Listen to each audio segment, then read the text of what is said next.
Welcome to For Book Lovers Only Live Radio, where we discuss amazing books written by talented authors. For Book Lovers Only Live Radio is a proud member of the Village Connector Media Network.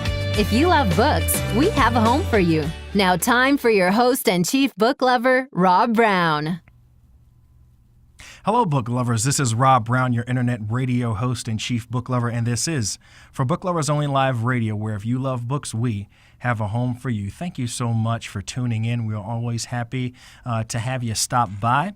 Wanted to tell you we got a really exciting show today. We got two great authors. I'm excited to have Lisa Zarcone, author of The Unspoken Truth, If Walls Could Speak, What a Tale They Would Tell, and #1 best-selling author and award-winning coach Ellen Violette, owner of Bestseller Business Blueprint. We're going to be talking to both of them today. But first, I wanted to take a moment to give a special thanks to last week's guest, Tracy Sanders, author of the books Before You Publish, Beyond the Book, and Living the Right Life. Some really great books, really informative. They go, it's almost like each chapter is titled a tip. So it's tip 30, tip 31, tip 32. So much information for the aspiring author. Please pick up a copy of each from our website at www.forbookloversonly.com. And if this is your first broadcast watching our show, we cordially invite you to join our Book Lovers Club. You can do so by visiting www.forbookloversonly.com and just inserting your name and email address, and you're a member. You'll get exclusive information about books, authors, and special purchasing opportunities with discounts exclusively for book club members. So don't wait. Join today. So we got two great guests. We want to dive right in. Today's first guest is a wife, mother of three, and grandmother of three. She is active promoting her memoir, is working on book 2, as well as a children's series based on her granddaughter and her bear. She also works with disabled adults, peer counseling, and mentoring troubled youth. She also teaches journaling, poetry, and art therapy. Her name is Lisa Zarcone, and we'll be chatting with her right now.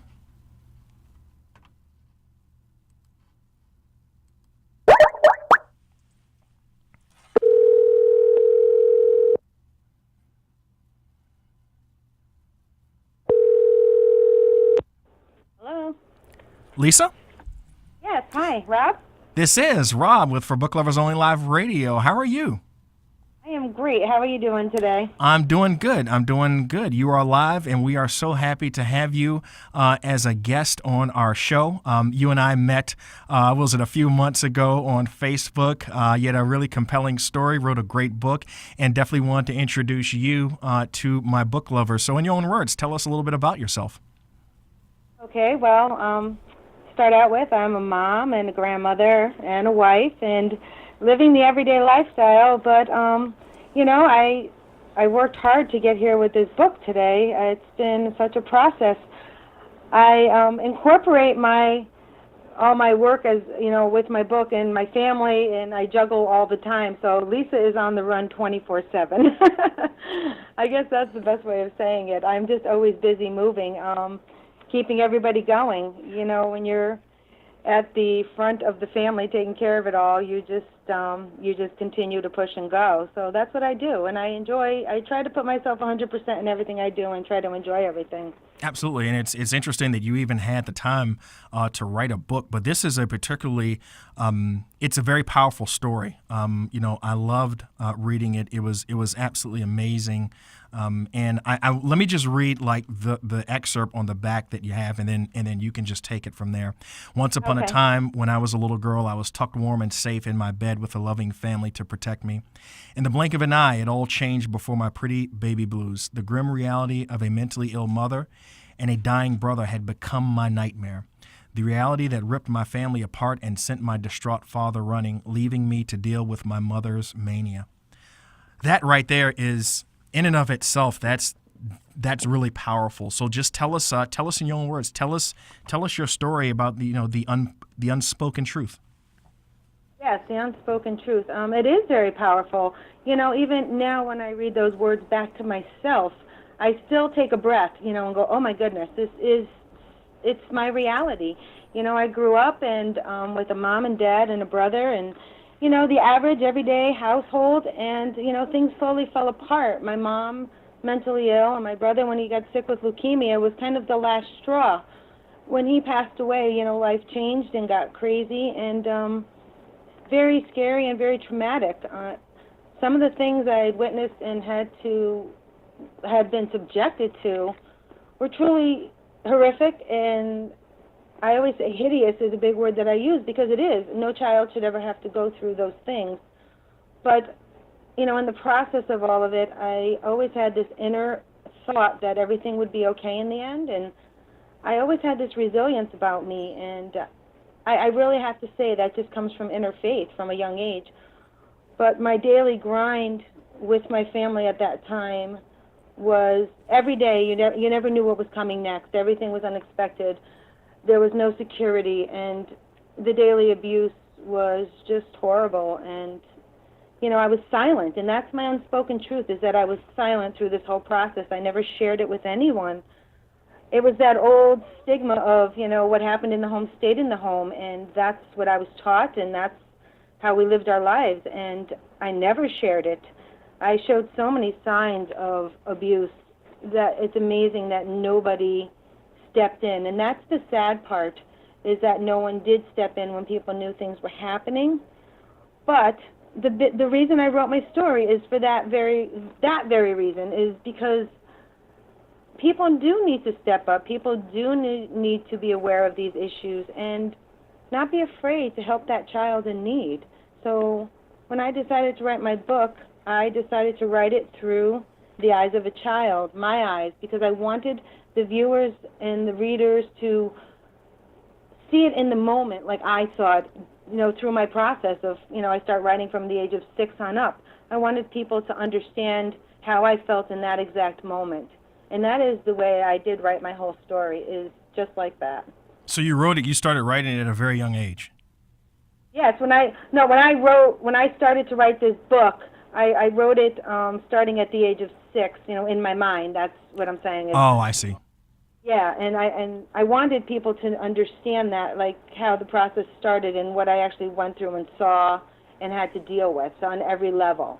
So, but that's funny how you say that. I wrote from age 6, but in a sense I did, because I really had to dig deep and think back to these long ago memories that were tucked so deep away, and bringing them to the surface and having to deal with them too on top of it. As I wrote my book, it was very therapeutic because I had to deal with all these memories and then to put them into words. It was pretty amazing to do, and I'm really proud of it. I'm proud of the whole thing. It's been a process and a journey.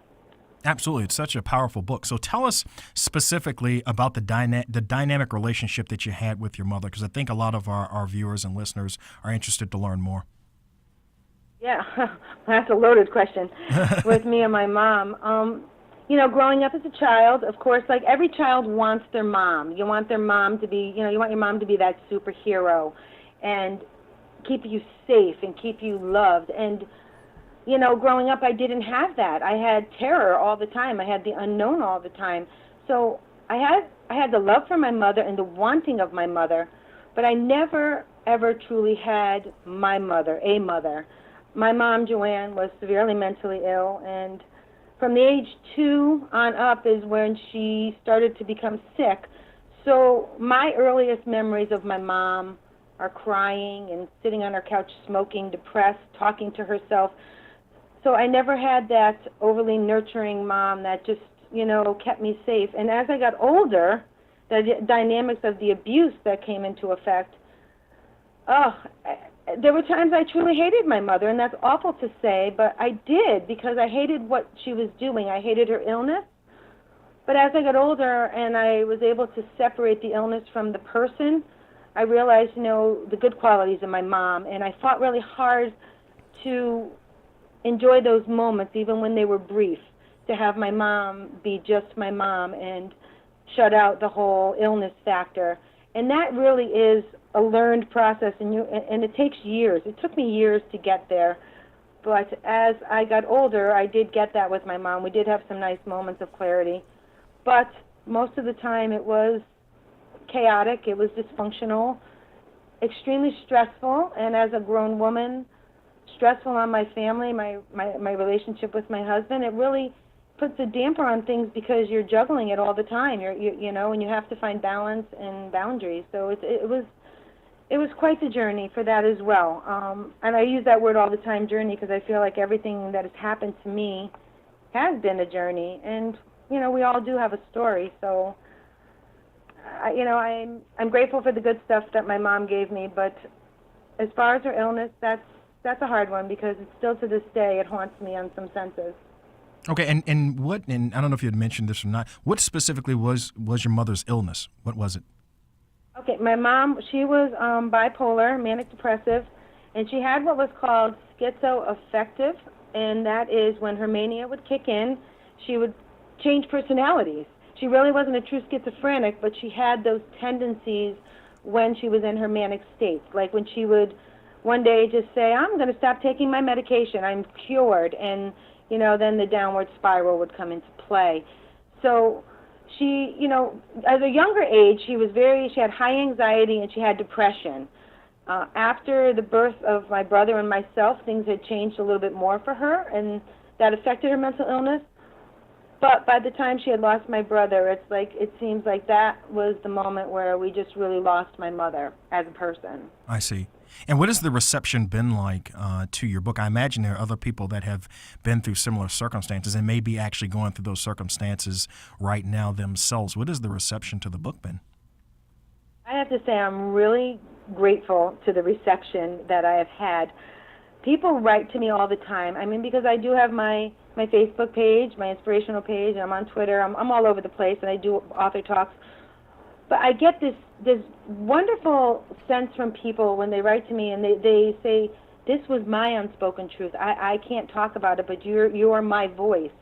So that makes me feel like I'm doing the right thing by sharing my story. I'm giving other people strength, and they are connecting to it. And how many people have grown up in that home where, you know, no talk, no tell outside the doors?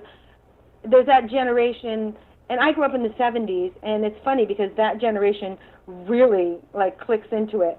But what's quite interesting is the people who write me privately, men as well as women, going back even farther, like you're talking the 40s and 50s, to where they had their unspoken truth and never spoke about it until now. So that is pretty powerful to think that, you know, I'm touching people from many different age brackets. And if you wanted to give one piece of advice to people who are dealing with loved ones who have these, you know, severe mental issues and is really affecting the family, what piece of advice would you give them? Oh, and that's a hard one. You know, you always have to set your boundaries. I think that's the key. I mean, of course, you always have to have kindness and compassion because when someone is sick and in that state, they are not their true self, and people have to realize that.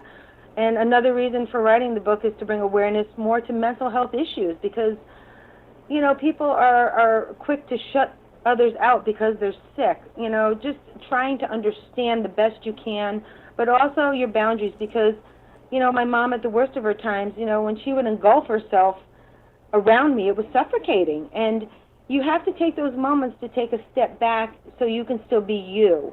And that's something I definitely worked on for years is keeping that boundary and also being compassionate and helpful at the same time.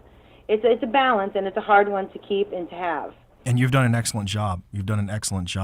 So for Thank you. our listeners and our viewers who are watching and tuning in, they can learn more about you and your book at Amazon.com/author Lisa Zarcone, Unspoken Truth. Lisa, we want to thank you so much for just being here and being available to chat about your book, The Unspoken Truth. And we look forward to definitely staying in touch with you in the future. If you're going to write more books, we'd love to have you on the show again. Oh, definitely. Thank you. I appreciate it so much. I was so excited to be here today. And yes, there will be more work coming, so I hope we do stay in contact. And I think you're doing a great job at what you do, and keep doing what you're doing. Lisa, thank you so much. That means a lot. We'll be talking soon. Stay in touch. Okay, take care. Mm-hmm. Bye-bye. Bye-bye. Lisa Zarcone with The Unspoken Truth, a very powerful tale of a woman who was tormented, by the mental health issues of her mom. We are so happy that she actually wrote the book and told her unspoken truth so that she can get the word out there. And our next guest specializes in helping people get their word out there. Our final guest today is a 6-time #1 best-selling author and creator of the Bestseller Business Blueprint. She is also a 3-time ELIT Award winner, recipient of the Be the Change Award, and a Grammy-nominated songwriter. First Grammy-nominated person that we've had on our show, so a particularly exciting day. She is currently a book creation, book marketing, and business coach who creates book and business strategies using publishing and content marketing for thought leaders, coaches, independent professionals, speakers, and authors. Her name is Ellen Violette, and we're going to talk to her right now.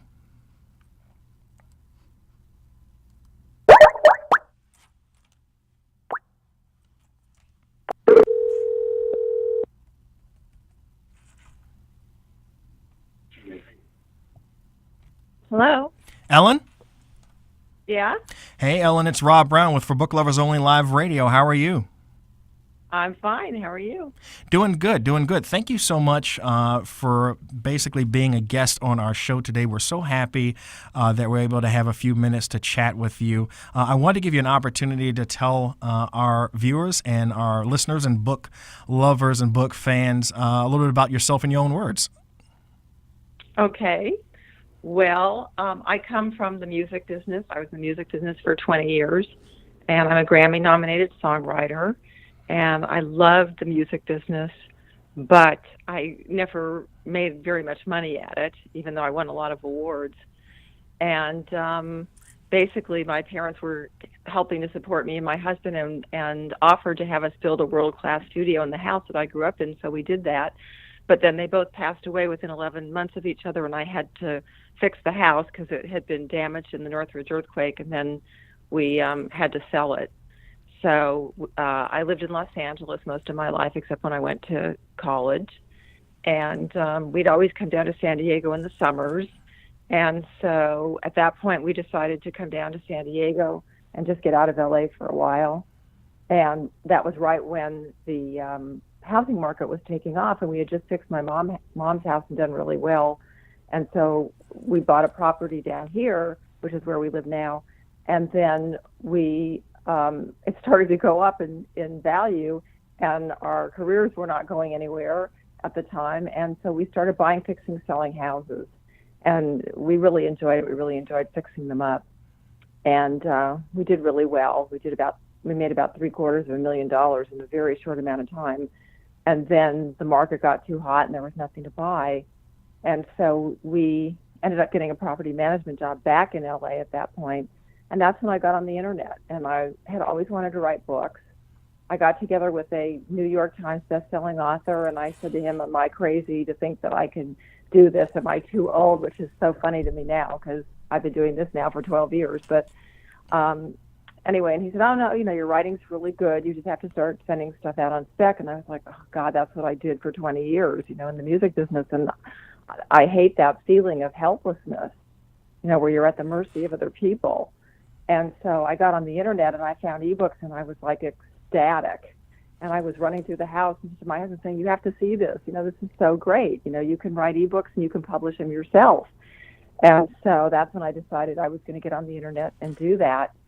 And then what happened was that I was writing my first ebook, which was actually on moving, because we had done it so many times that I became really good at it.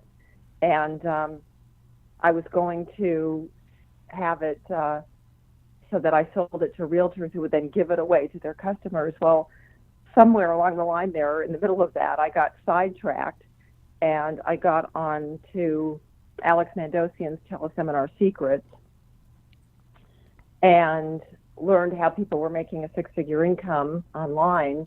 And I started coaching. And what I was coaching on was how to write the book, because when I wrote the book myself, I went looking for a coach, and there weren't any. There were no ebook coaches at that time. And so I became the very first one. And so that was in 2004. And then over the years, basically, it's just like any entrepreneur, you grow, you change, the internet changes, and you change with it, or you go out of business. Right. And so so that's what happened. So I started with a signature program called 3 Days to Ebook Cash program, and I was doing it as a workshop in those days. And then after I did that, people said, well, we want to know how to market it. So then I created a marketing class. And the thing that I really want to say about that is that I didn't know all the things that I felt needed to go into that course. And so I didn't try to do it all myself. I hired, I brought on guest speakers. So I had Maury Smith, who's now, a huge Facebook guru, and Paul Colligan, who's a podcasting guru, and Craig Perrine, and created that first program. And then, what happened was that as I was helping people create their books and creating their titles, which I'm really good at that stuff because I've always been playing with words and hooks. And so what happened was when Kindle came in, I started going on there to do the research. And then I started noticing that there were patterns of bestsellers. And so I started helping people get to number one on bestsellers. And then I thought, well, I better do it myself. So then I did a few of those myself and got those to number one. And then I became really well known for doing bestseller launches. But then what happened with that was that, okay, well, if you want to do a bestseller launch and you want to use the promotional tools from Amazon, then what you do is you put it in KDP for 90 days for free. I mean, you can do it for free for like 5 days of the 90 days. Well, what do you do the other 85 days? If you even use all the 5 days. So then I was like, okay, well, now I need a new marketing. Now I need a new marketing program because marketing isn't at all like it was when I did the first marketing program. Right. So then I was like, okay, well, that's cool because there are a lot of modules in the first marketing program that I can take out and turn into other books, which I haven't gotten around to doing yet, but it's one of my things on my to-do list. Right. And anyway, so then I created a new program. So that's when I rebranded from the ebook coach to the bestseller business blueprint, because people can come in wherever they are in the process, but it's, creating a book, making it a bestseller, creating your 30-day plan that you use every single month, and then also creating, for people who want to coach, creating their signature coaching program from by expanding the book, which is essentially what I did. But I did it backwards because I didn't know any better when I started. So I actually created that marketing workshop first and then turned it into a book. But it's much easier to do the book first. Absolutely. So and authors are really enjoying Bestseller Business Blueprint. They're getting a lot of value out of it. Oh, yeah, absolutely. I mean, I've been working with people since, 2004. And actually in the earlier years, I was doing a lot of coaching until the bestseller, people started doing the bestsellers, and then they just were coming to me for that one piece. And then I started to rebrand because I needed them to understand that it's so much more than just writing a book or making it a bestseller. It's just one piece in what you need to do to have a thriving business. So what are some common mistakes that most authors make when they're trying to market their book? And, they may plan a book signing, but it might not be that successful. What are some other things that authors are doing wrong that they can kind of do instantaneously, and it's immediately going to help them at least somewhat? Well, it's funny that you should mention book signings because most authors, I think, still are in the old paradigm where they think more offline than online. And you can leverage it so much more online. There was a course called Virtual Book Tours. I was a guest speaker on that for Alex Mandosian. And he was saying that the way he came up with that was he lives in Marin County in California, just north of San Francisco. And Al Gore was vice president at the time, and he came there to do a book signing, and there were like 200 people. And he was like, this guy is the vice president of the United States, and there's only 200 people. On the internet, you could do a call and get, thousands of people to see it, hundreds of thousands, if you learn how to do it right. So you can leverage a lot more, and it's just learning how to think a different way. It doesn't mean you shouldn't go and do book signings. If you want to do that, you want to meet people, you want to do the signings, that's great, but that's more ego-driven than sales-driven, Some of the other issues, and one of the ones I see a lot, well, there are a few. One is that people spend way too much money putting their book together, and then they don't have any money to learn how to market. So, and this comes up periodically. I just talked to someone the other day who's now a client of mine, but we had to come up with a package for her that was going to fit in her budget because she had pretty much shot her wad just putting the book together. I had another woman who came to me, she'd spent $20,000 just putting the book together. Now, excuse me, I mean to interrupt you, but when you say putting the book together, tell us a little bit more what you mean. Like, you're talking about like the actual book printing process, getting the cover designs for your book. Like, tell us a little more about that. All of it. Okay. Yeah, all of that. Yeah, getting the cover, getting the formatting, working with a so-called publisher. I mean, a lot of them are just, I hate to say it, but a lot of them are just ripping people off. And they'll say that they'll market your book, and they do not market your book. Number one, most of them don't know how to market your book in today's, economy and all the online stuff. And secondly, it's not that different than the music business in the sense that, like, the song that I wrote with the Grammy-nominated song, I wrote it with a guy who was a staff writer at a major record company, but he wasn't one of their top writers. So they didn't market. We marketed. My publisher, who was an independent publisher, actually ended up getting us the cut.